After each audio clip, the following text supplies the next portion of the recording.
နေ့ကစပြီးအသေးသားအလတ်စားစီးပွားရေးလုပ်ငန်းတွေအတွက်9ရက်တိတိ AI Challenge စပါပြီ။ Day 1မှာစင်းငိုင်ကားကြမလို့တဲ့နီလန်းကိုပြပေးပါမယ်။ခင်ဗျားကစင်းငိုင်လားစီးပွားရေးလုပ်ငန်းရှင်လား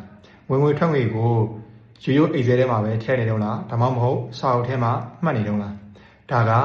လုံးဝခက်နောက်ကျနေပါပြီ။ဒီမှာကြည့်လိုက်ဗျာအမောင်းရိုက်ထဲ income ကိုရွေးလိုက်တာနဲ့တွေ့လာဒီမှာပန်းအောင်လေးနဲ့တက်တက်ရဲ့ဝင်သွားတယ်ဘယ်လောက်မြတ်လဲသိချင်ရင် analytic ကိုနှိပ်လိုက်ဒီမှာဝင်ငွေထွက်ငွေဘယ်လောက်ရှိလဲဒီမှာပြပေးတယ်အမိုက်ဆုံးကတော့ဒီ category မှာ report လို့ထည့်လိုက်တာနဲ့ကို email တွေကို PDF file နဲ့စာရင်းချုပ်ချက်ချင်းရောက်လာတာပဲ